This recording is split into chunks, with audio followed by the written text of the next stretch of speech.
Buenas noches, bienvenidos al banquillo, gracias por estar con nosotros.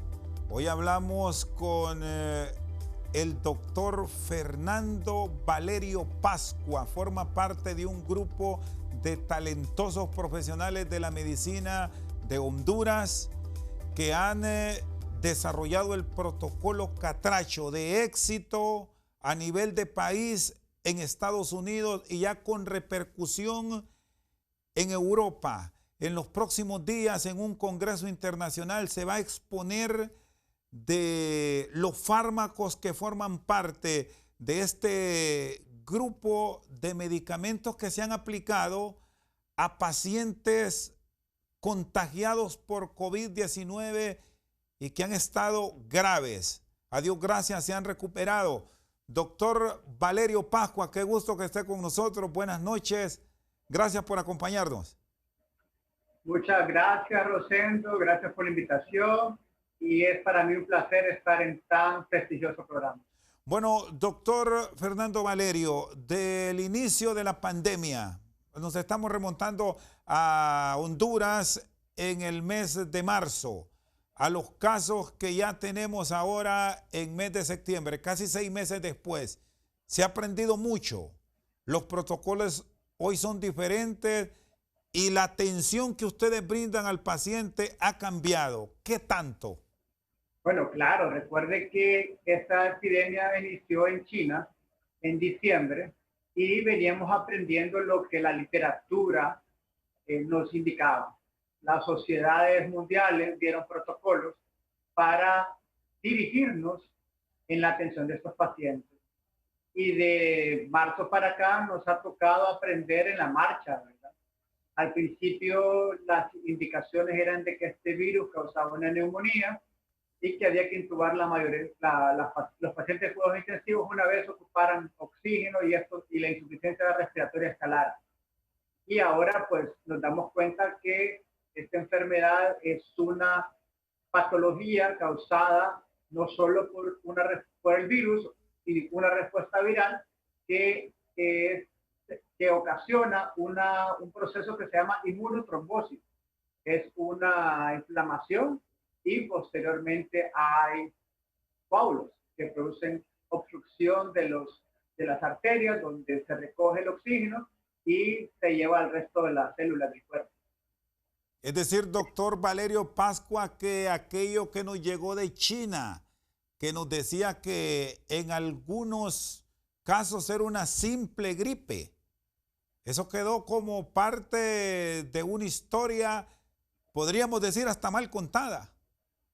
Bueno, definitivamente, sí hay una gripe en la mayoría de las personas, o un síndrome gastrointestinal, en algunos solo una faringitis, en algunos trastornos del gusto o del olfato, pero en aquellos pacientes que desarrollan neumonía, produce un síndrome de insuficiencia respiratoria severo.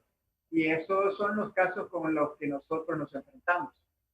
Sí, ¿qué han logrado establecer en todo este tiempo? ¿Por qué un paciente desarrolla neumonía? Porque ya estamos lejos de decir de que a un joven no le afecta tanto como a un adulto. Hemos visto de casos a casos, incluso hasta de niños muriendo por afecciones pulmonares.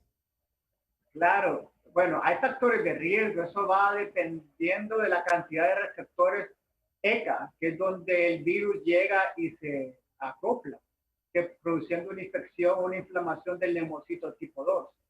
Entonces, las personas que tienen mayores factores de riesgo van a tener neumonías de mayor tamaño. También depende mucho la carga viral.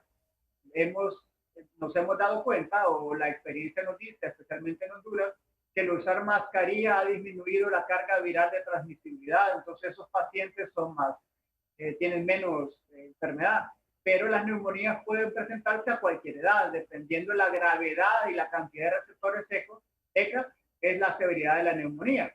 Por eso es que usted ve bastante enfermedad en personas con obesidad, en personas con diabetes y personas con hipertensión arterial, porque son los grupos de edades, los grupos de pacientes con con mayor receptores ECA. Sí, doctor, los aportes que dio a la ciencia médica el estudio que realizaron facultativos en Italia, recordemos allá por el mes de febrero, podemos ir incluso hasta los últimos días de enero de este 2020, cuando se atrevieron a realizar estudios, autopsias, digamos, en pacientes que habían muerto por coronavirus. Fue un punto clave en el proceso de investigación que dichas aplicaciones hoy en día han contribuido a salvar muchas vidas. Definitivamente, esas autopsias, eso es el estudio de esas autopsias ha sido el parteaguas, el antes y el después de la pandemia. De esas autopsias descubrimos el mecanismo cómo el coronavirus ataca al cuerpo. Y bueno, la mayoría de esas autopsias fueron del pulmón y el corazón, donde se demostró bastante edema, inflamación y microtrombosis. Como le digo, la inmunotrombosis es la causa verdadera de la muerte de los pacientes. No es el virus per se, es la reacción del cuerpo contra la infección viral que produce la muerte. Por eso es que todos los estudios donde se ha buscado el mejor antiviral han fracasado, porque se tiene que enfocar en la respuesta viral que ocasiona la infección, como lo hicieron posterior a los estudios de las autopsias, donde se demostró que la anticoagulación y la antiinflamación con los esteroides es lo que ha hecho que disminuya las muertes. Aquí viene ya el aporte que ustedes como galenos han tenido en este proceso y debemos destacar la participación, bueno, suya, doctor Valerio Pascua, de Oscar Díaz y de Miguel Sierra Hodman, que ya ha aplicado protocolos propios en los Estados Unidos. El haber descubierto que habían trombos en el cuerpo, ahí entran ya con las aplicaciones de fármacos puntuales. ¿Cómo fueron desarrollando esas teorías? Bueno, esto no ha sucedido por casualidad. Con el doctor Oscar Díaz tengo el privilegio de trabajar por los últimos 10 años, desde que yo regresé al país en el 2007, 2008. Él fue uno de los médicos que me convenció que me quedara en Honduras trabajando. Hicimos un equipo de trabajo con él, el doctor Luis Enamorado, posteriormente el doctor Marcelino Vázquez, y ya más recientemente con el doctor Ronald Cardona, y para la fuerza de tarea de esta enfermedad con el doctor Walter Rodríguez. Nosotros nos reunimos como equipo y decidimos un protocolo. Inicialmente seguimos las guías de la Organización Panamericana y la Organización Mundial de la Salud, pero en el camino, al ver que algunos pacientes no les iba muy bien con la ventilación mecánica, lo primero que decidimos cambiar fue la técnica de ventilación y utilizamos los sistemas de oxígeno de alto flujo, que es un sistema de oxígeno que le aporta 3, 4, hasta 6 veces los flujos normales que se utilizan en los hospitales para poder oxigenar a los pacientes. Eso causa presión positiva y humidificación, y es como meter aire con una mayor velocidad. Entonces los pacientes no ocupan estar intubados y respiran a través de puntas nasales, que no son las típicas que usan en los hospitales. Eso fue lo primero que se hizo. Posteriormente decidimos utilizar, porque ya había algunos reportes de alteraciones en la coagulopatía de los pacientes, decidimos introducir los anticoagulantes a dosis terapéuticas, no para prevenir trombos, sino que para tratar trombos. Hay un estudio que tal vez no lo hemos socializado mucho, que se hizo en el Instituto Hondureño de Seguridad Social en los pacientes que el doctor Díaz vio, donde se demuestra que el dímero D, que es un marcador de trombosis elevado, era una de las principales marcadores de posibilidad de muerte. Posteriormente, también decidimos, por algún estudio que leímos de China, donde de forma retrospectiva, como se estudiaron pacientes en cuidados intensivos, que el uso de esteroides era beneficioso. En ese momento todavía la Organización Mundial de la Salud no lo recomendaban porque tenían alguna experiencia de otros estudios donde tenía el temor de que la respuesta viral se fuese a aumentar. Esos fueron los primeros pasos del catracho. En una reunión alrededor del 16, 17 de abril, la Fuerza de Tareas se reunió en el Instituto Hondureño de Seguro Social, donde yo fui invitado. Ahí se encontraba el doctor García, el doctor Alan Zelaya, el doctor, un hematólogo de la institución, y el doctor Oscar Díaz, y planteamos las posibilidades de agregar otros tratamientos. El doctor David Cortés, perdón. Y ahí pensé que la colchicina podría tener un gran rol porque tiene un efecto antitrombótico, antifibrinolítico, antiinflamatorio y es usado en enfermedades donde también hay cascadas de citoquinas como es el lupus, como es la gota, como es la fiebre del Mediterráneo y la enfermedad de Behçet. Aquí en la costa norte hay un grupo de pacientes que padecen de esta enfermedad. Entonces ya teníamos alguna experiencia con la enfermedad de Behçet. Ahí todo era local. Todavía no teníamos los conocimientos del doctor Miguel Sierra Hoffman. 4 días después o 5 días después, un domingo, el doctor Oscar Díaz brindó un webinar para el Colegio Médico. Y posterior a la presentación, el doctor Sierra Hoffman, por vía electrónica, le preguntó si teníamos experiencia del uso de la colchicina. Inmediatamente el doctor Díaz le respondió que sí, que teníamos listo, y es cierto, le quiero agradecer al doctor Francisco Simán, que nos proporcionó y nos hizo los placebos, las pastillas, para poder randomizar pacientes a placebo y a colchicina. Inmediatamente el doctor Sierra Hoffman nos enseñó su casuística de lo que había aprendido y de la tasa de letalidad, cómo disminuyó y que el board de ética del hospital le pidió que no cambiara el tratamiento porque hubo una reducción significativa de la mortalidad haciendo justamente lo mismo que estábamos haciendo nosotros en Honduras y sin ponernos de acuerdo hasta este momento. En ese momento inclusive ni nos habíamos hablado, no nos conocíamos. Entonces usando esa información y para no poner en riesgo a las personas de nuestro país y darles el beneficio del uso de colchicina a todos, decidimos cambiar la estrategia del estudio y utilizamos el grupo control, el grupo histórico, aquel que habíamos tratado sin estos nuevos medicamentos y estos nuevos mecanismos. Y de ahí surge el estudio Catracho, de la experiencia local sumada a la experiencia de Victoria, Texas, que ha dirigido Miguel Sierra en Estados Unidos. Muy bien, está con nosotros esta noche al banquillo el intensivista Fernando Valerio Pascua. Vamos a una pausa y ya regresamos.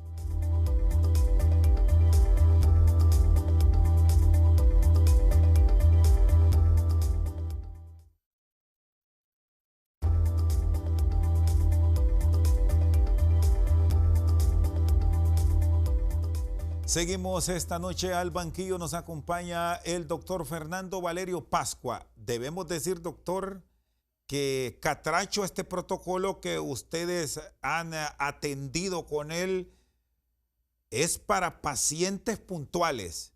Esto porque a nosotros nos da por autorrecetarnos o ahora que las redes sociales, los medios de comunicación, a diario el 90% de las noticias es por casos COVID. Alguien escucha, puede tener acceso a los medicamentos y los comienza a tomar. Esto es bajo certificación de un médico. ¿A qué pacientes se les aplica? Así es. Este tratamiento Catracho es para personas que sufren COVID-19 severo a crítico en hospitalización. Sin embargo, hemos hecho una propuesta de una forma terapéutica ambulatoria con medicamentos también que se pueden usar en casa para personas que inician un proceso neumónico.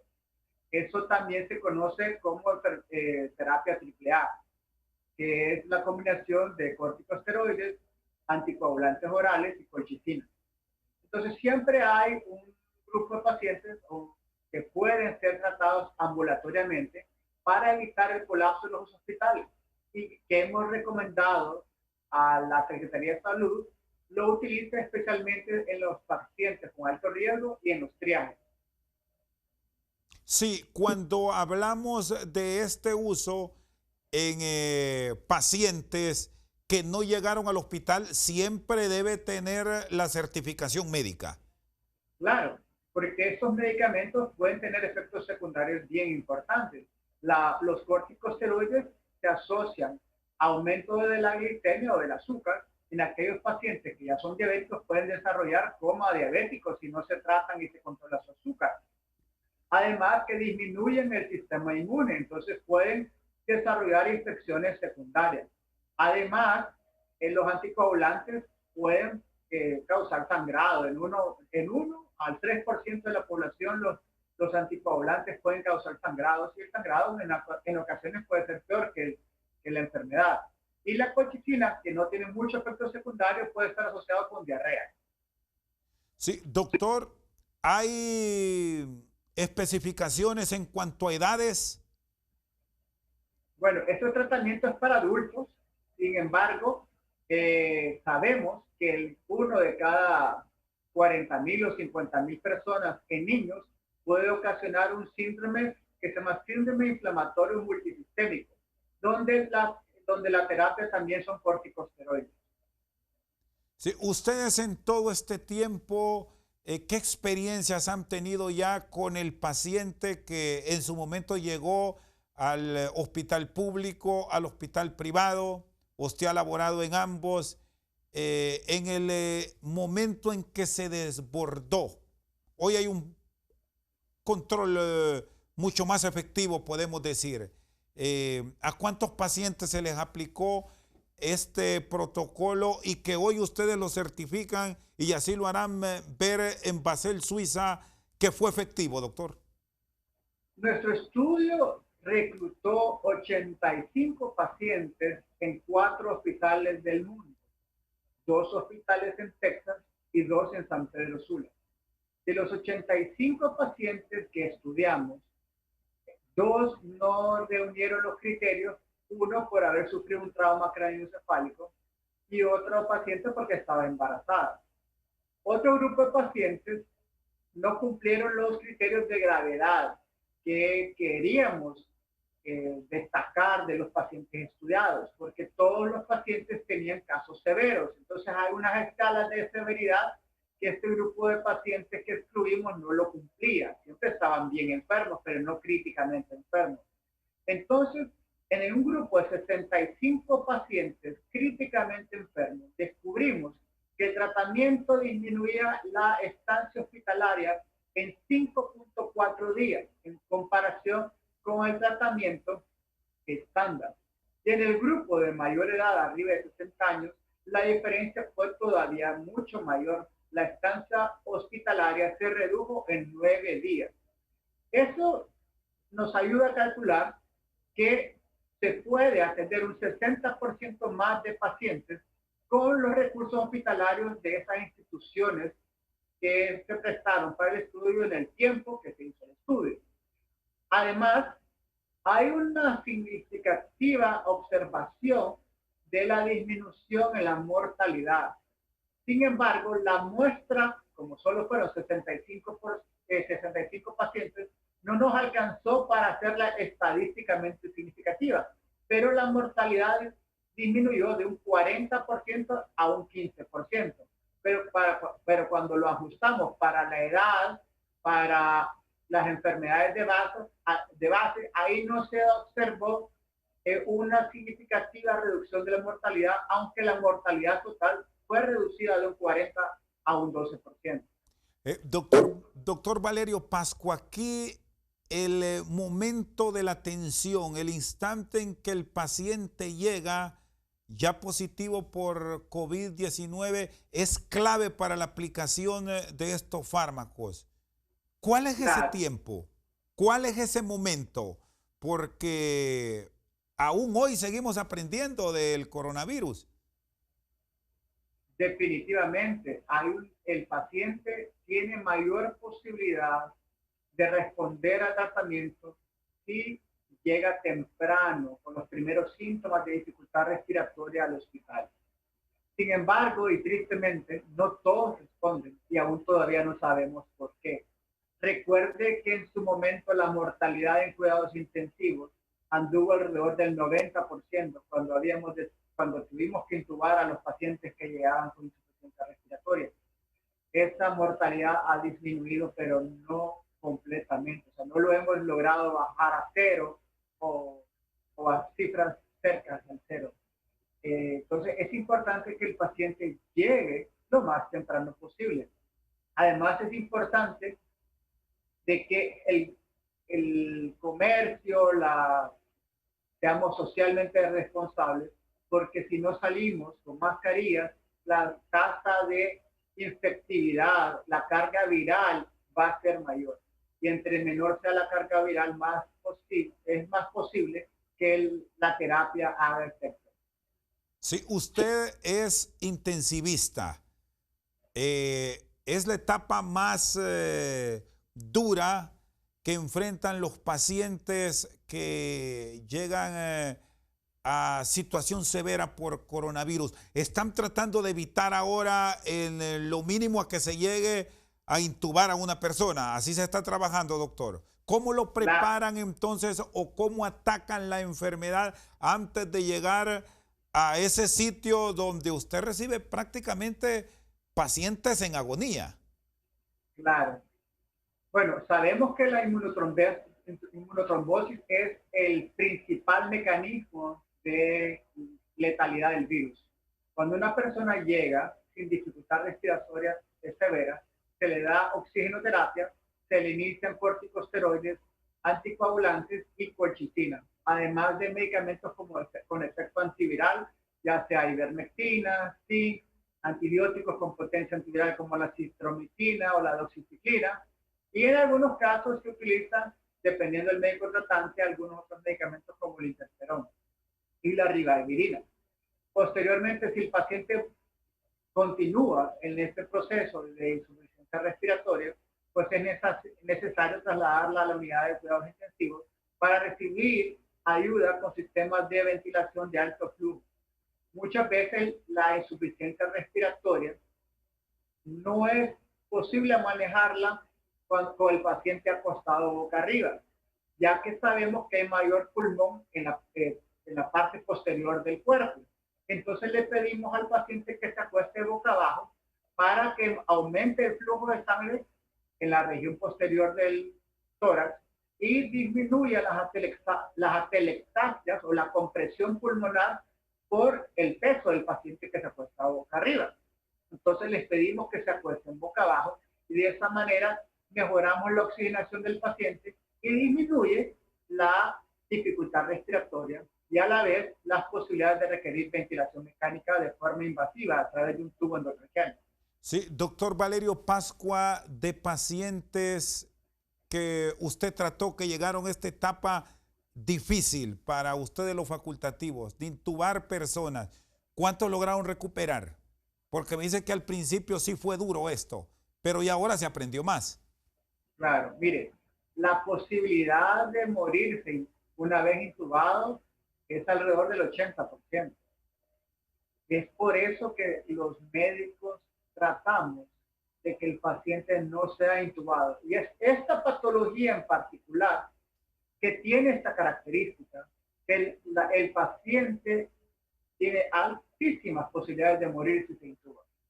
La tasa de pacientes que hemos recuperado y que hemos intubado es del 10 al 20%. Sin embargo, la mayoría de los pacientes que usaron sistemas de oxígeno de alto flujo y quienes en su momento tenían que ser intubados, pero pusimos un alto, les dimos la oportunidad, le ayudamos para que respirara con sistemas de oxígeno de alto flujo y ellos colaboraron muchas veces con la pronación, hemos logrado que estos pacientes sigan adelante. No sabemos la razón por qué algunos pacientes responden y algunos otros no. Pero hoy afortunadamente le estamos dando de alta a la unidad de cuidados intensivos a un señor de 70 años que ingresó hace 2 domingos con una neumonía del 60% de ambos pulmones y que afortunadamente lo hemos logrado sacar de cuidados intensivos el día de hoy.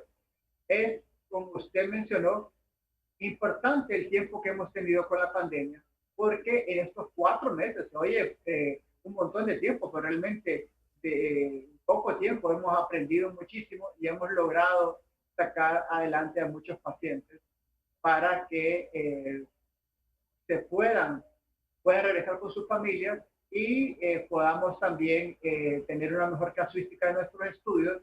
Creo que todo, pero sobre todo ayudarle a la población hondureña que ha sufrido muchísimo con esta epidemia. Está con nosotros esta noche al banquillo el intensivista Fernando Valerio Pascua. Vamos a una pausa, ya volvemos.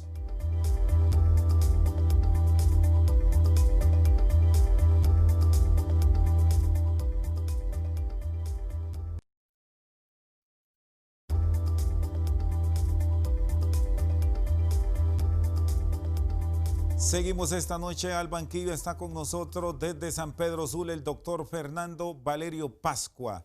Es importante, doctor, conocer del proceso de recuperación, porque si viene un paciente, y esto no nos vamos a cansar de decirlo, un paciente se recupera después de haber sido sometido a oxígeno de alto flujo. Incluso otros que es un milagro de Dios definitivamente salir de una unidad de cuidados intensivos donde usted pasa gran parte del día. ¿Qué hacer con ese paciente una vez que sale de ahí? ¿Cómo tratarlo? Porque no es que sale y ya está bien, es todo un largo proceso para adquirir nuevamente las capacidades que teníamos antes. Así es, este proceso inicia desde el primer día que llega al hospital. Sabemos que estos pacientes tienen que recuperar su fuerza muscular, tienen miedos en los hospitales, que saben que esta enfermedad está asociada con muchas complicaciones y potencialmente la muerte. Entonces estas personas ocupan terapia física y terapia emocional una vez egresan del hospital, pero se le brinda terapia física y rehabilitación desde los primeros días de la hospitalización. Y es importantísimo también hablar con las familias para que los pacientes se sigan recuperando en casa sin perder de vista la parte emocional y la parte de recuperación muscular. También quiero recordar que esta enfermedad puede causar complicaciones todavía un mes y a veces hasta 3 meses después de haber salido del hospital, especialmente trombosis súbita. Entonces, los protocolos que hemos desarrollado es de dar tratamiento con anticoagulantes hasta un mes después de salir del hospital y una revaloración al mes si no se ocupan 3 meses de anticoagulación. Sí, doctor, en estos meses, ahí en la unidad de cuidados intensivos, o en la relación que tiene con sus otros colegas, ¿hay un caso que lo ha tocado a usted? Claro, me han tocado varios. Le cuento que yo perdí 2 tíos en esta epidemia y un amigo de la familia. El virus me ha atacado personal y familiarmente. Entonces, todos los casos me han tocado de una manera especial. También un médico que fue mi pediatra falleció estando bajo mi atención. Entonces, he sido víctima de los látigos de la epidemia y de forma muy personal.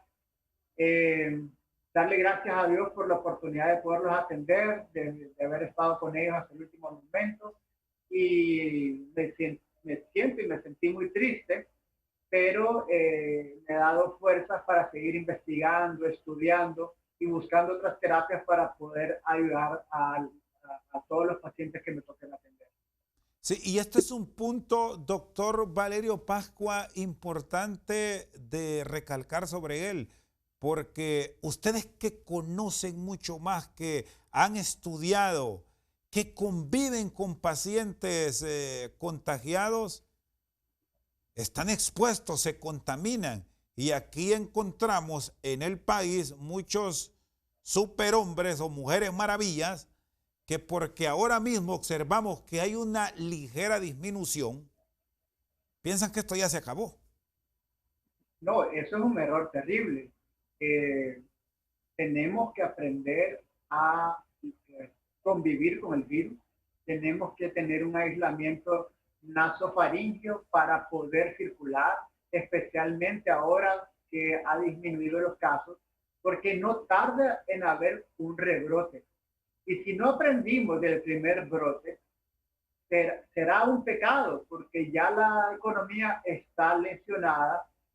Muchas empresas han suspendido a sus empleados y para poder aumentar la cantidad de trabajadores en las industrias, tenemos que acostumbrarnos a usar la mascarilla.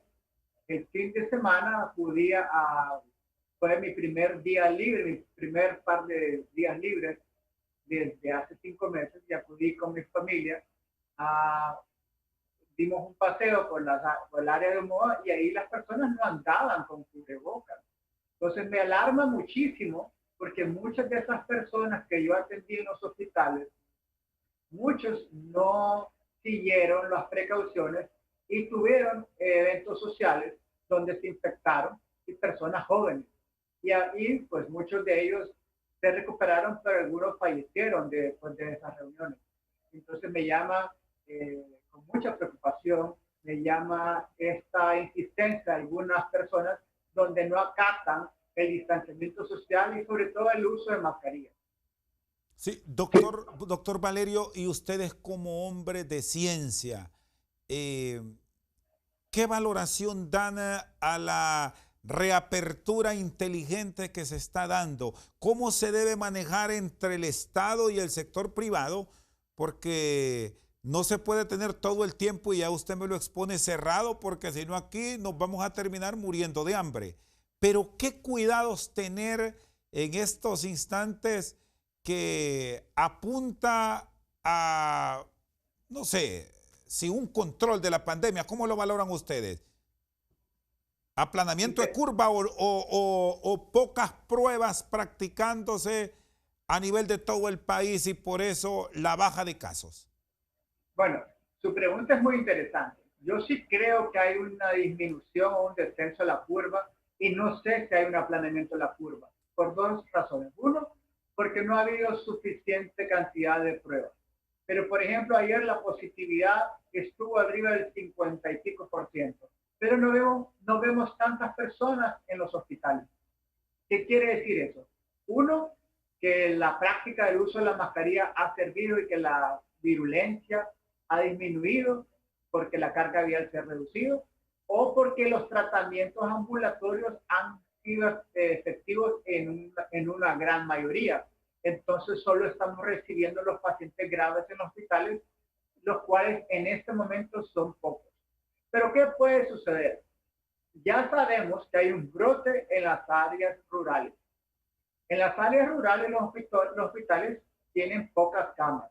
Va a llegar un momento que ya no van a poder contener las personas enfermas en los hospitales y van a ser referidos hacia los hospitales de Tegucigalpa y San Pedro Sula. ¿Qué puede ocurrir?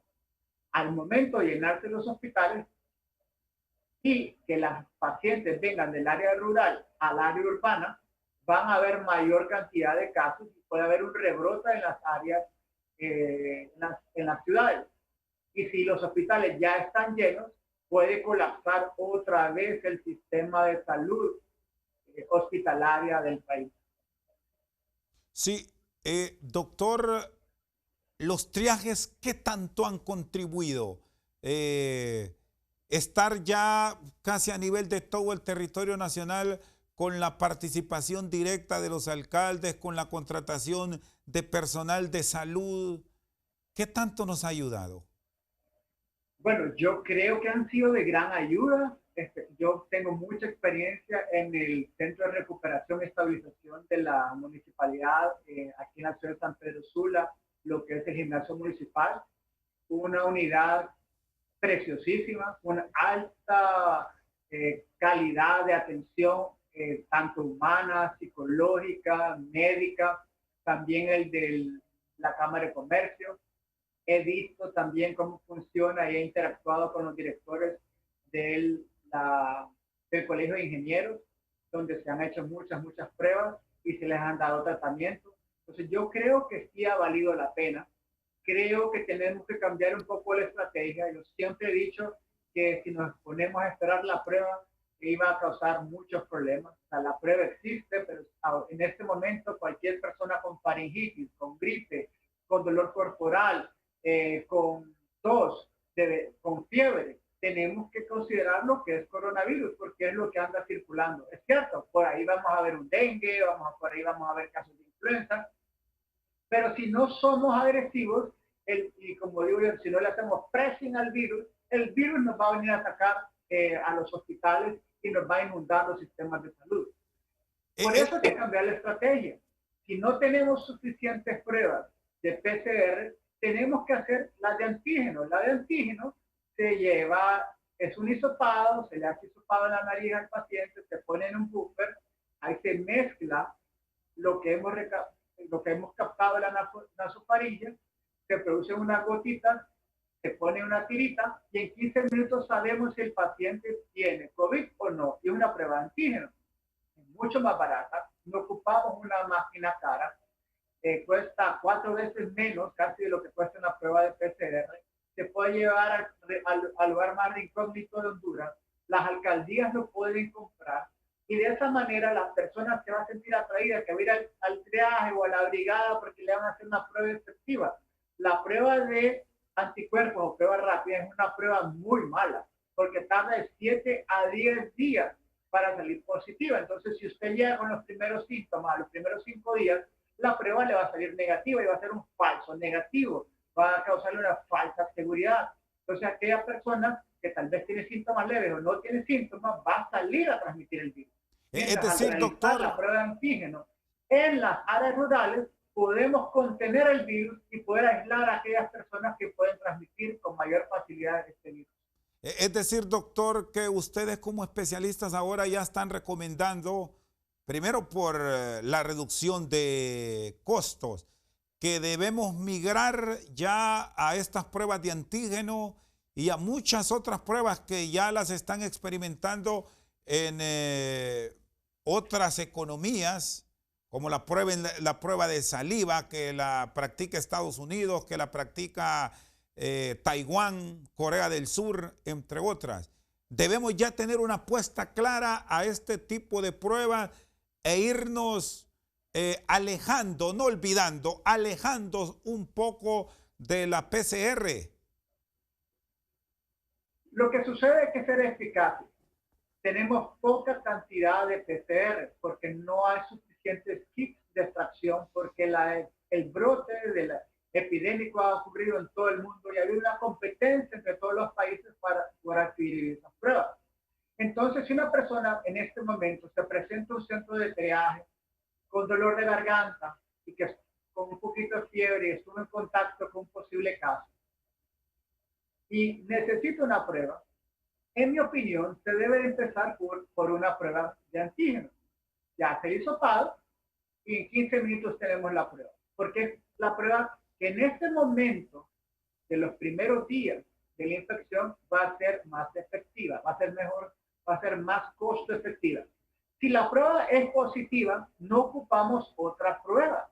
Ya sabemos que esto es lo que tiene el paciente, porque el antígeno son las proteínas de la membrana externa del virus, la que se adapta o se acopla al receptor ECA, donde está la proteína Spike. Entonces, de esa manera podemos hacer el diagnóstico. Va a haber un grupo de pacientes que a pesar de la prueba puede salir negativo. Entonces, a este paciente sí le vamos a ofrecer un hisopado por PCR. Los dos son hisopados y no hay que confundirlos. Un hisopado de antígeno y un hisopado de PCR. Entonces podemos volver más eficientes los recursos que tenemos en el país con la prueba de PCR. Muy bien, está con nosotros esta noche al banquillo el doctor Fernando Valerio Pascua. Vamos a una pausa, ya regresamos.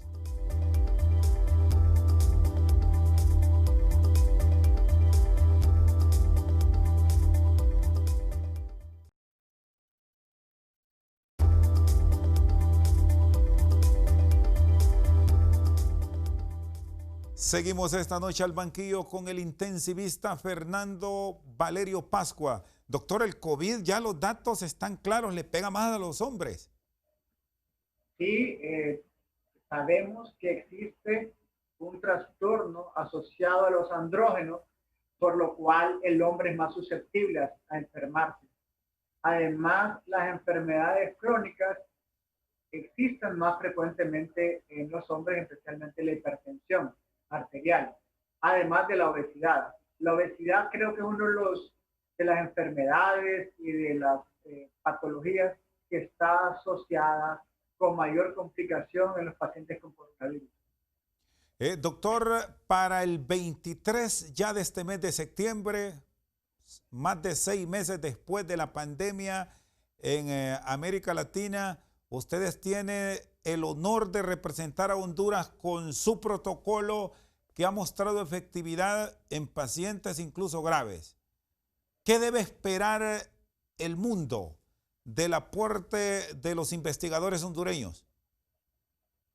Así es, el Congreso de la Sociedad Europea de Microbiología Clínica y Enfermedades Infecciosas será del 23 al 25 de abril y al mundo le queremos presentar el protocolo Catracho, que fue eficaz en reducir la estancia hospitalaria disminuyendo alrededor de 5.4 días el paciente severo en la unidad de cuidados intensivos. Eso representa un ahorro de millones de dólares a los hospitales y a los servicios de salud del Estado. Eso es lo que en Estados Unidos, para que tenga una idea, cada día de cuidados intensivos cuesta alrededor de $30,000. Aquí en Honduras entre 100 y 300,000 lempiras. Entonces ahorrar 5.4 días de estancia hospitalaria es un montón de dinero. Además demostramos que esa reducción de la estancia hospitalaria se hicieron con medicamentos que ya están disponibles en las droguerías y en las farmacias.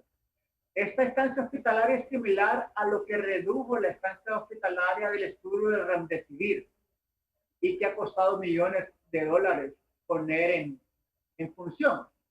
Entonces, de eso vamos a platicar y también que aunque la muestra no fue suficiente para demostrar una reducción de la mortalidad, vamos a presentar los datos de cómo se redujo la mortalidad de forma no ajustada en los pacientes de las unidades de cuidados intensivos del sur de Texas y de San Pedro Sula. Y ustedes, doctor Valerio, con sus colegas, que ahora esta facilidad que nos da el mundo de la comunicación nos permite un contacto a cualquier parte del mundo. ¿Han interactuado ya, han trasladado estas experiencias a otros países donde hoy también, en base a lo que ustedes han experimentado, lo están aplicando? Así es. Nosotros en 3 días tendremos un seminario donde presentaremos 4 estudios con la hermana República de Ecuador, que hemos sido invitados. Además, hemos tenido diálogos frecuentes con médicos de Nicaragua, de El Salvador y de México, especialmente de todo el abordaje, que es el abordaje catracho, desde la parte ambulatoria hasta la parte hospitalaria. Y además, nuestra experiencia yo la he consultado con médicos en Italia que me han permitido discutir los tratamientos y revisar las experiencias que ellos tienen y han estado de acuerdo en la evolución y en el abordaje de cada uno de los medicamentos y terapias respiratorias que estamos utilizando. ¿Cómo va a ser el proceso de la presentación? ¿Puede ser presencial o puede ser virtual? ¿Qué han decidido los médicos nuestros? En su caso, el doctor Oscar Díaz y el mismo Miguel Sierra. Bueno, entiendo que si viajamos a Suiza, al regresar tendremos que estar expuestos a una cuarentena de 14 días y esto por el problema de la cantidad de médicos y de la epidemia, creo que no es lo mejor, además del riesgo del tránsito por los aeropuertos de todo el mundo. Entonces hemos decidido hacerlo de forma virtual, hacer la presentación virtual y asistir a las conferencias de forma virtual. Me ha tocado el honor de representar a Honduras, de hacer la presentación en el Congreso. El doctor doctor Miguel Sierra Hoffman dice que yo soy el penalero del equipo, entonces yo voy a tener que patear este penal, que es la presentación del estudio en este congreso. ¿La ponencia cuánto dura, doctor? Es un congreso mundial, debemos decir. Ahí hay investigadores de todo el mundo. Participaron con 30,000 propuestas y se seleccionó Catracho. Todavía no tenemos las especificaciones de la duración. Quiero recalcar una cosa. Solo los mejores trabajos fueron escogidos para exponencias orales. Nuestro protocolo no solo va a ser publicado por la revista científica del Congreso, que es la revista de microbiología clínica y enfermedades infecciosas de Europa, sino que también fuimos escogidos para oír nuestra experiencia y cómo reducimos la mortalidad y la estancia hospitalaria en un grupo de pacientes severamente enfermos en una época del año donde no se sabía suficiente la patología, como fue el mes de abril.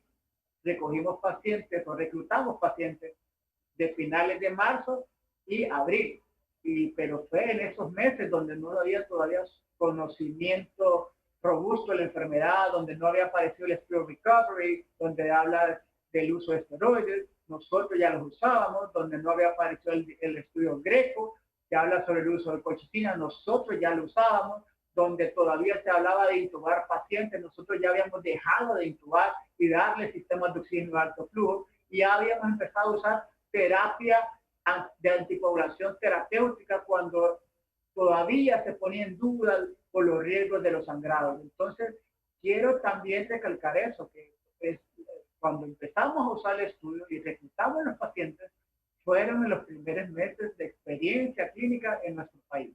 Sí, doctor, estamos cerrando. Le agradezco que nos haya acompañado. ¿Cómo están los horarios de trabajo? ¿De días enteros sin dormir? Bueno, digamos semanas que se mantuvieron en pie los intensivistas. Ahora, ¿a qué se redujo ese espacio? Ya con un mayor conocimiento del COVID. Bueno, ha habido una franca disminución de los casos graves. Yo asumo que es por la conciencia que tiene la población de usar el cubrebocas. No voy a cansar de decirlo, la mejor forma de no padecer de COVID es previniendo el COVID. Es usando cubrebocas, lavándose las manos frecuentemente, si no hay agua y jabón, pues usar dispensadores de alcohol gel, mantener la distancia social, desinfectar los objetos que utilizamos en las manos o traemos al hogar. No fueron semanas, Rosendo, fueron meses donde trabajamos más de 20 horas, donde nos poníamos mascarillas con cobertura de toda la cara, que habían días que nos entrábamos a la unidad de cuidados intensivos a las 8 o 9 de la mañana o más temprano y salíamos a las 5 o 6 de la tarde sin comer, sin beber agua, sin ir al baño. Y pues ha sido una labor titánica de todos los médicos, de todas las enfermeras. No quiero dejar de mencionar a los camilleros, a los aseadores, a las personas que nos han ayudado a vestirnos, porque es un trámite solo el vestirse, otro trámite el quitarse el traje con precaución para no contaminarse después de largos días de trabajo, cuando ya muchas personas, bueno, yo conozco enfermeras que estuvieron a punto de desmayarse por los calores con los trajes, por la falta de calorías y de glucosa, por no alimentarse durante esas faenas de trabajo, donde atendíamos 40, 50 pacientes. Yo estoy muy agradecido con todo el personal de Leonardo Martínez y los hospitales privados de la ciudad que han trabajado día y noche, apegados al paciente, a la humanidad, de sacar adelante a nuestro país y a todos los pacientes que hemos atendido. Gracias, doctor. Muy amable. Feliz noche. Gracias a usted. Buenas noches. El intensivista Fernando Valerio Pascua con nosotros esta noche al banquillo. Por su sintonía, muchas gracias.